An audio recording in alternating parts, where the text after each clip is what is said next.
ஒரு மரவெட்டி மரத்தின் கிளை மீது அமர்ந்து கியாண்டு அந்த கிளையையே வெட்டினானாம். உமாதேவியார் பார்த்துவிட்டு, இவன் என்ன முட்டாளாக இருக்கிறானே, கீழே விழுந்து சாக அல்லவா போகிறான் என்று சிவபெருமானிடம் சொன்னாராம். அதற்கு அவர் சொன்னாராம், சரி, அவன் உதவிக்கு உன்னை கூப்பிட்டால் நீ போய் காப்பாற்று, என்னை கூப்பிட்டால் நான் காப்பாற்றுகிறேன் என்றாராம். இருவரும் மிகவும் கவனமாக அடுத்து என்ன நடக்கப் போகிறது என்று ஆவலோடு பார்த்து கொண்டிருந்தார்களாம். அவன் இருந்த கிளை இறுதியாக முறிந்து விழுந்தது. அவன் ஐயோ என்று கதறிக்கொண்டே கீழே விழுந்தான்.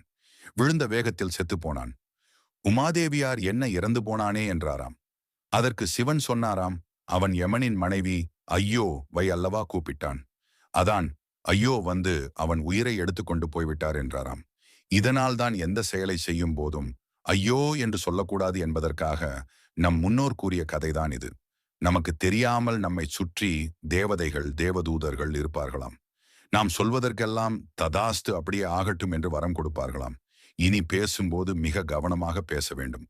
தீய வார்த்தைகளை குறைத்து நன்மை தரும் வார்த்தைகளையே பயன்படுத்துவோம். உதாரணமாக ராம் ராம், சிவ சிவ என்ற வார்த்தைகளையே பயன்படுத்துவோம்.